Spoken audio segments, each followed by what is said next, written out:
Salut tout le monde, nouveau point upgrade, le point upgrade numéro... je sais plus. Pas mal de choses à dire, d'autant que ces derniers temps, j'ai avancé sur 2 ou 3 trucs sur la voiture. Le truc, c'est que j'étais dans une autre ambiance. J'étais pas en mode garage, j'étais plus en mode gaming ces derniers jours. Et là, je profite d'un créneau pour vous montrer sur quoi j'ai avancé et sur quoi je suis. Allez, on commence.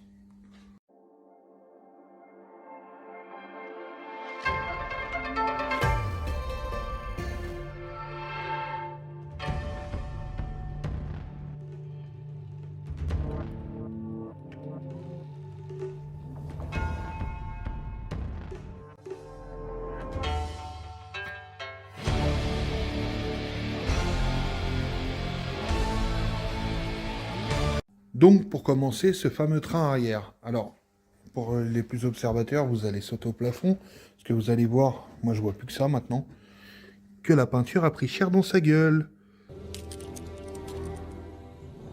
Tout simplement, alors, j'ai eu des soucis. La première fois que j'ai monté les supports de cylindre bloc de barre anti-roulis, avec les supports Powerflex de RX8, il a fallu que je mette des vis plus longues et que je visse un peu ce côté-là, et après l'autre côté, et puis que je descende petit à petit. Ça, c'était super bien fait et tout. Là, j'arrive, je commence à bosser dessus. Évidemment, impossible de le remettre. Et il y a un truc qui semble être assez récurrent, ou du moins être assez fragile sur ce genre de berceau, c'est l'écrou qui est soudé derrière.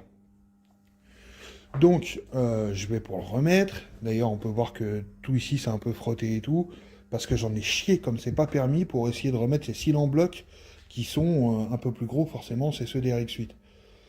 Et j'en ai chié des bulles carrées. Donc du coup, je me suis acharné et au final, ça m'a foiré le pas de vis du contre-écrou derrière. Alors, petite interruption, je suis sur le montage de la vidéo que vous êtes en train de regarder. Et en fait, j'aimerais apporter une précision à ce moment précis. En fait, l'explication, c'est pas tout à fait ça. C'est moi qui ai merdé. Si vous voulez, la barre, quand je l'ai refixée après avoir verni le berceau, je l'ai mis tournée du mauvais sens. Et quand elle est tournée du mauvais sens, elle est en appui sur le berceau. Ce qui fait que quand j'ai serré une vis, forcément l'autre ne pouvait pas aller au bout parce que la barre était embutée sur le berceau. Et comme un gros con, j'ai forcé. Et ce qui fait que en tournant la barre, en me rendant compte de ma connerie en tournant la barre, j'ai ripé la peinture. Et c'est pour ça que la peinture est ripée et qu'il y avait le contre-écrou qui a foiré. J'ai un kit à tarauder, je peux rattraper ça, mais bon, je viens de me rendre compte sur le montage. Allez, je vous renvoie à la vidéo. Toujours dans le même souci, j'aurais un peu plus de matos, à savoir une Dremel qui fonctionne, je serais allé limer le contre-écrou d'origine, et j'aurais la faculté physique de pouvoir souder.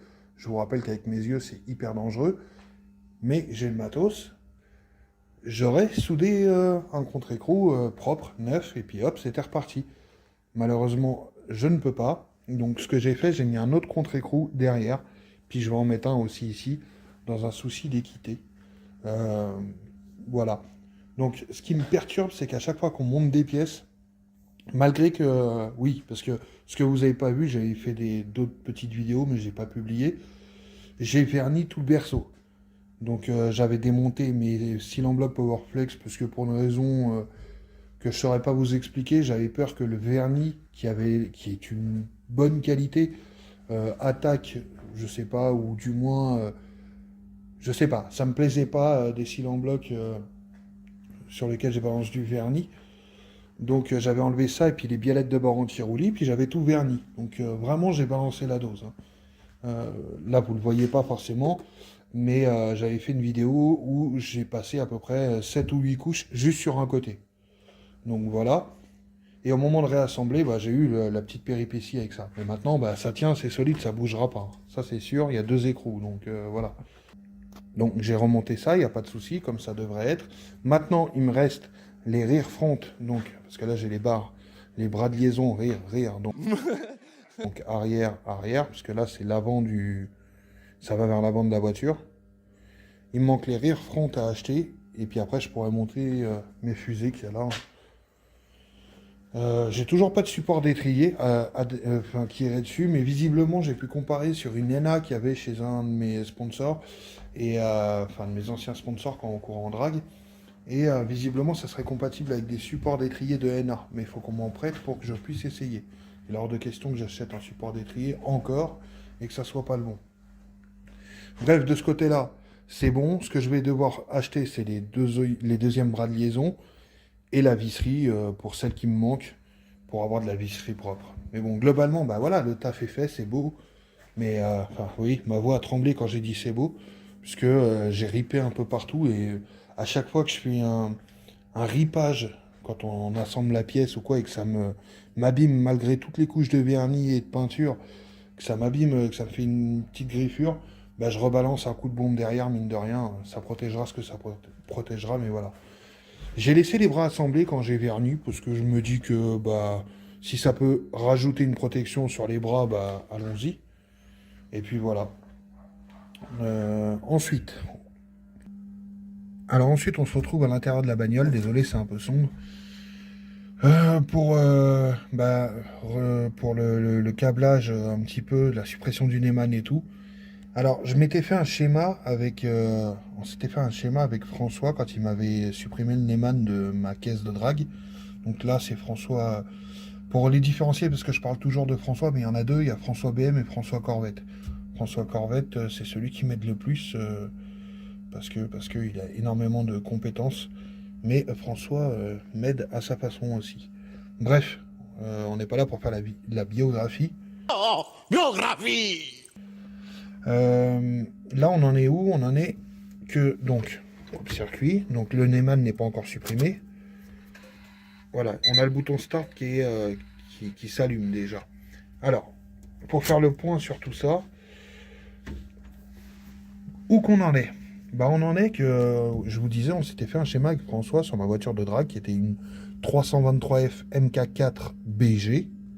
Donc, la même génération que la voiture dont provient le faisceau et le moteur, à ceci près que la caisse d'où provient le moteur et le faisceau n'était pas une F, donc pas la version à feu rétractable, mais une BG classique, donc celle avec la forme des 323 GTA.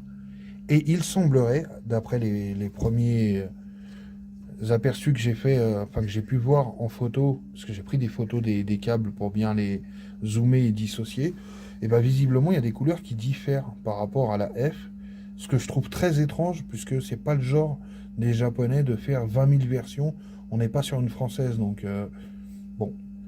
Il va falloir que je localise. Je vous avoue que j'y vais à reculons parce que bah, c'est con à dire, mais je sais pas me servir d'un multimètre. J'ai jamais appris. Je sais faire plein de trucs, mais ça, non.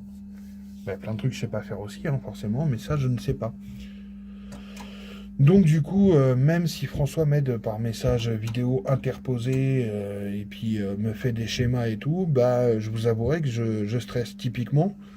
Ce bouton, il y a trois connectiques derrière. Enfin, vous avez trois emplacements pour mettre une connectique. Vous avez donc 1, 2, 3, logique.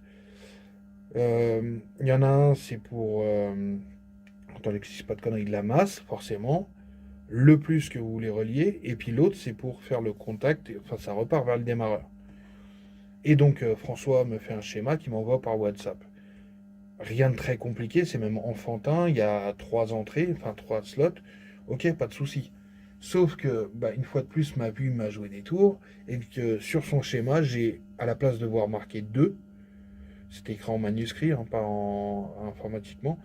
Donc j'ai confondu et j'ai vu le 3. Et même si à la base c'était hyper simple et que j'avais bien compris le concept, bah, vous vous doutez bien, quand j'ai appuyé, Ça m'a littéralement cuit les boules.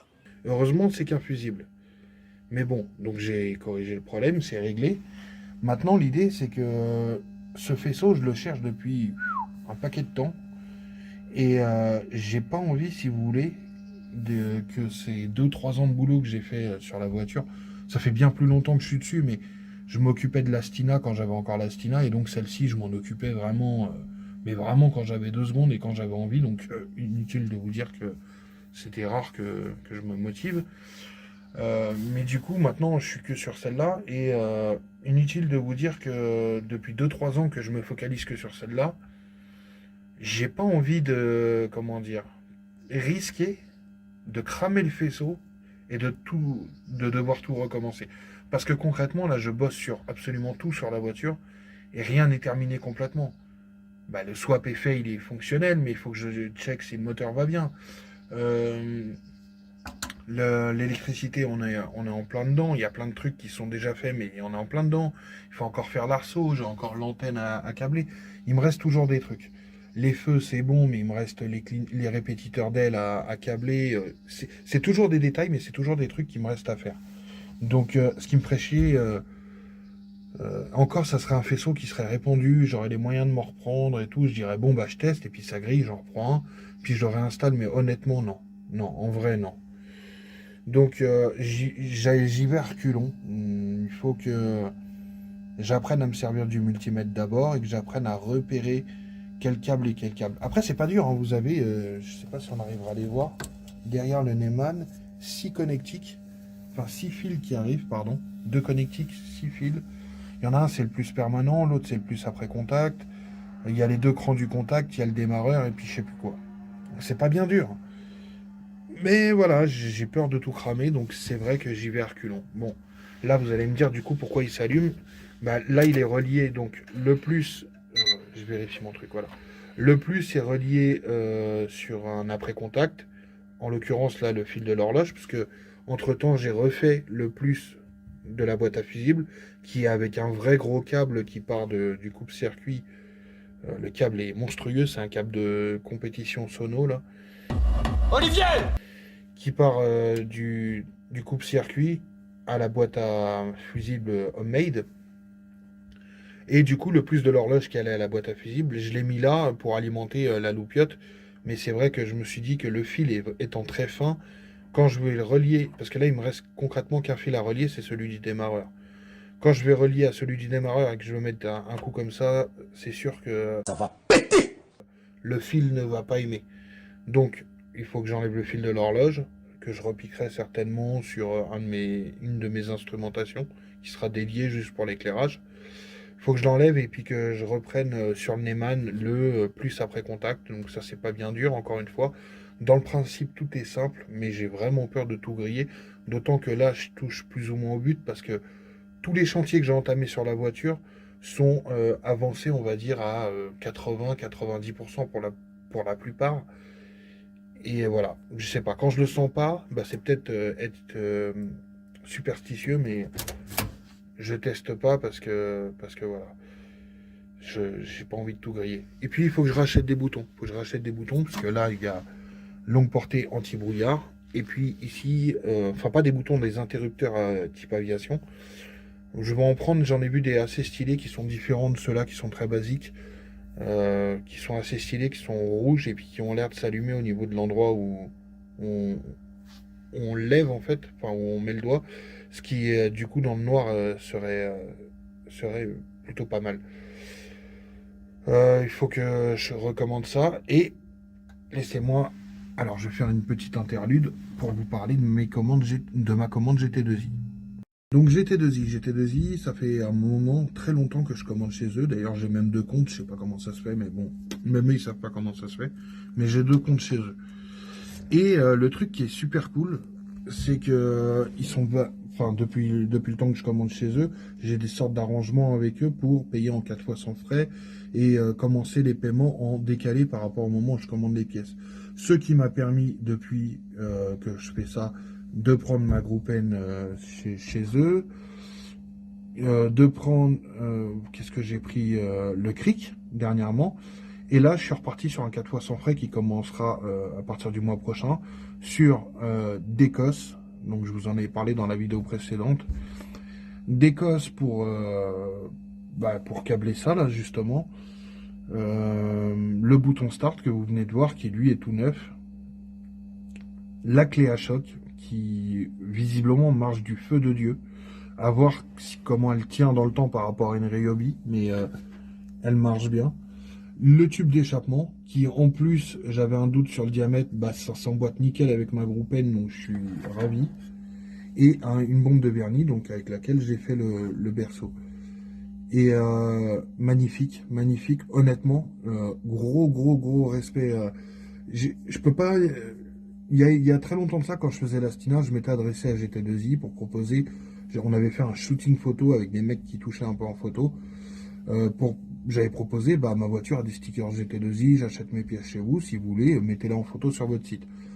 Et le service com m'avait dit, ouais, ouais, pas de souci et tout. Enfin, pas le service com, le gars que j'avais eu, ouais, ouais, il n'y a pas de souci et tout. Et à cette époque-là, il avait pas osé me dire que la voiture ne lui plaisait pas ou voilà. De ce côté-là, ça avait chié un peu. Donc j'avais quelques a priori. Et honnêtement, depuis ces derniers temps, il y a deux, trois personnes par qui je passe chez GT2I. Et ces gens-là sont juste efficaces. Et puis, à l'écoute surtout. Et ça devient compliqué par les temps qui courent de plus en plus. Mais quand je leur dis, bah, ouais, j'aimerais faire mon 4 fois sans frais, mais machin et tout, bah, ils essayent, ouais, il n'y a pas de souci. Ou quand je les appelle, souvent, moi, je programme un peu plus tard que le moment où mes sous arrivent. Et puis quand j'ai mes sous qui arrivent, j'aime bien solder tous mes loyers, mes dus et tout. Donc ce que je fais, c'est que j'appelle GT2I, je dis, voilà, on est censé prélever le 10, on est le 6, allez-y. Et du coup, bah forcément, hein, c'est pour récupérer leur oseille, donc forcément, ils vont pas traîner. Mais ce que je veux dire, c'est qu'il y en a qui feraient preuve de moins d'écoute et qui diraient, non, bah, c'est le 10 et tout, fais pas chier. Euh, Ça vaut ce que ça vaut. Même si je fais des commandes à 400 balles chez eux, quand je dis, oh, ok, j'ai coupé sans faire exprès, j'espère que j'ai pas niqué la prise d'avant. Quand je leur dis, rajoutez-moi des stickers GT2I, machin, oui, bien sûr, ça leur coûte rien, mais ils sont en vente sur leur site. Il n'y a jamais de souci pour qu'ils m'en envoient par 4, 5 des stickers, voilà. C'est des trucs à la con, mais c'est des trucs qui font plaisir, et surtout par-dessus tout, et là, c'est le gros point de cet interlude. J'ai commandé, je crois que c'était le 6, je sais plus. Donc, tout ça, là, la clé à choc, les tubes d'échappement et tout. Le 6 au matin, et ben le 7 au matin, j'avais tout. Et attention, ce qui est le plus impressionnant dans tout ça, c'est que à la base, le vernis venait directement de chez le fournisseur, il passait pas par GT2I et il arrivait directement chez moi. Et ben malgré ça, j'ai reçu les deux colis le jour même, le matin. J'ai halluciné. Je sais pas ce qui se passe de manière générale, de toute façon, avec les livraisons en ce moment. À part un truc que j'attends là, mais qui n'arrive pas, enfin qui galère à arriver, mais pas chez GT2I, hein, complètement autre chose. À part ça, en ce moment, je sais pas pour vous, mais moi les livraisons, ça se fait hyper rapidement. Même les colis que j'envoie moi ou quoi, ça part hyper rapidement, donc tant mieux, on va pas se plaindre. Mais il faut savoir reconnaître quand la tendance est inversée, et c'est le cas en ce moment. On passe à la suite. J'ai d'autres trucs à vous montrer. Donc pareil, je vous montre vite fait, ça c'est le vernis que j'avais. Et donc ici, en fait, c'est un nouveau système, enfin un système différent de ce que je connais. C'est une goupille que vous tirez et que vous tournez sur un tour complet. Et ça libère le durcisseur. Et après, vous secouez et puis voilà. J'ai gardé la bombe vide, c'est pour... comment dire, garder... quand je voudrais en recommander en fait. Là, on a le pétard GT2I. Donc il fait pas beaucoup de bruit par rapport à un Ryobi ou quoi. Quand on n'a pas l'impression qu'il gouache. Et pourtant, il marche bien. Donc je l'ai testé un peu, à voir ce que ça donne sur le long terme, si ça grille pas aussi rapidement qu'un Ryobi. Et puis je vais essayer aussi de le ménager. Ici on a les tuyaux d'échappement, enfin les tubes d'échappement, puisque je vous rappelle que sur la Familia BA, donc là, on est sur une MK5, bah, le coude, enfin le S ici, qui contourne le réservoir, bah, il est plus grand. Donc il va falloir couper et rajouter du tube. L'idée, déjà, enfin je trouve ça extrêmement bizarre parce que ça passe dans le tunnel central, enfin, dans le conduit central de la voiture. Et je vois pas un réservoir aussi petit sur une Mazda, même pas sur une 121. Parce que là, je sais pas si vous vous rendez compte, le coude... Attendez. Voilà. Vous voyez un petit peu le S? Je trouve ça extrêmement petit en fait. Même sur une BG, donc... je sais pas. Bref, dans tous les cas, j'ai acheté le tube. Alors, ok, il est couleur acier et puis lui, il est couleur noire, mais honnêtement, j'en ai rien à foutre. Le plus important, c'était de rester sur les mêmes aciers en fait. Donc, enfin, là, c'est pas de l'inox, hein, c'est de l'acier, et là, c'est de l'acier. Donc, voilà. La tresse, je vous avais déjà présenté, qui va être une galère à souder pour le soudeur, parce que le 60, il commence qu'à partir de là, en fait. Mais bon, il verra bien. Alors, je me rappelle plus si dans la précédente vidéo, je vous en ai parlé. Oui, il me semble. Mais ça, c'est toutes les tâches que j'ai à faire. Et à chaque fois, c'est des trucs à la con. Quand je reprends ici, refaire fixation de boîte, en fait, tout ce que j'ai à faire, c'est sortir les deux vis que j'ai mis qui rentrent dans le masque, prendre une plaque en fer assez épaisse, la percer, la mettre par-dessus et revisser avec des vis plus longues. Hein. C'est tout ce que j'ai à faire. Mais c'est des trucs que je relègue à demain, comme d'hab. Parce qu'entre-temps, ce que j'ai fait, oui, j'ai pris aussi chez GT2i, clé à filtre, c'est tout con, mais j'en avais pas. Très honnêtement, je pense que c'est grave. C'est quand même la base. Et du coup, comme j'avais dit sur la vidéo précédente, j'ai changé le filtre à huile et j'ai mis une plaque sandwich. Donc j'ai démarré le moteur la dernière fois, mais très rapidement. La voiture était penchée, donc impossible pour moi de dire si ça fuit ou pas. Là, j'attends François, donc toujours François Corvette. Je lui ai envoyé ma sonde à swell avec du fil pour me faire la rallonge. Parce qu'encore une fois, je peux souder, mais comme c'est du travail de précision avec mes yeux, c'est compliqué. Donc ça risque d'être mal fait. Donc là, dès que François me renvoie la sonde avec la rallonge, je viendrai installer. Alors où est-ce que je l'ai rangé? Bop, ici. Donc je viendrai enquiller la sonde ici. Et puis ça, je viendrai remplacer la durite d'eau. Ça promet encore des séances où il va falloir que j'étanchéise à mort. Ça fuit. Ah bah non, ça fuit plus, machin, ça c'est chiant. Ne serait-ce que ça, le fait d'être avec quelqu'un pour m'aider à bricoler, ça serait vraiment bien parce que bah, je pourrais être dans la voiture, démarrer et tout, vérifier si ça tourne. Je serais pas obligé de démarrer, surtout quand on rentre dans le baquet, c'est pas comme un siège normal. On galère un peu. Démarrer, hop, il faut que j'aille sous le capot. Ah merde, ça fuit, je cours, contact et ainsi de suite. C'est un peu chiant, c'est des petits détails logistiques, mais bon, qui font leur différence. Donc voilà, globalement, on en est là. Hein. C'est pas grand-chose à annoncer dans ce point upgrade. C'est vrai que ces derniers temps, j'étais pas trop en mode garage. On a eu les tempêtes et tout, donc je reste à la maison à jouer, tout simplement, à la console. Puis je faisais des démarches, puisque j'organise la deuxième édition de mon rallye touristique, donc j'étais un peu là-dessus aussi. Sortez-vous les doigts du cul! Donc voilà, on en est là, ça c'est presque prêt, hein. Il me manque le deuxième bras de liaison, la visserie, et puis je viendrai foutre mes fusées là-dessus. Et puis après, gentiment, on assemblera tout. Et puis l'électricité, je suis dessus, il faut que je repère toutes les... Comment dire? Je pense que je vais aller le faire à la maison, je vais prendre mon Eman avec moi. Oh, je sais pas, je verrai. Et mon multimètre, et puis je vais aller tester ça. Bon, alors c'est tout pour ce point upgrade d'aujourd'hui. C'est vrai, c'est encore un point upgrade qui est assez mince finalement en avancée des travaux. Mais oui, je suis en train de chercher aussi quelqu'un, une entreprise qui fait de l'échappement sur mesure pour s'occuper de me faire l'échappement, justement. De faire l'échappement de la voiture. Donc du coup, je suis un peu sur plusieurs fronts à la fois et c'est pour ça que vous avez l'impression que ça avance pas. Parce que oui, pendant quelques jours, ça n'a pas trop avancé. Mais je prépare mon deuxième rallye touristique. J'ai un utilitaire sur lequel je suis en train de bosser parce que c'est pour revendre, pour acheter des pièces pour celle-là. C'est pareil, sur la fabrication, là, je vais entamer la fabrication du portique pour mon rallye touristique. Donc il y a plusieurs choses qu'il faut que je fasse et voilà, j'ai que 2 bras. Donc voilà, ça avance petit à petit. Bientôt, on va pouvoir avoir de vraies avancées quand j'aurai les pièces pour terminer le train et que là, on va entamer des travaux parce que je suis sûr que je vais avoir des surprises. Je prends toutes les pièces au préalable, mais je suis sûr et certain que je vais avoir des surprises. Enfin bon, on verra ça dans les prochains points upgrade. Ne partons pas pessimistes. Allez, salut!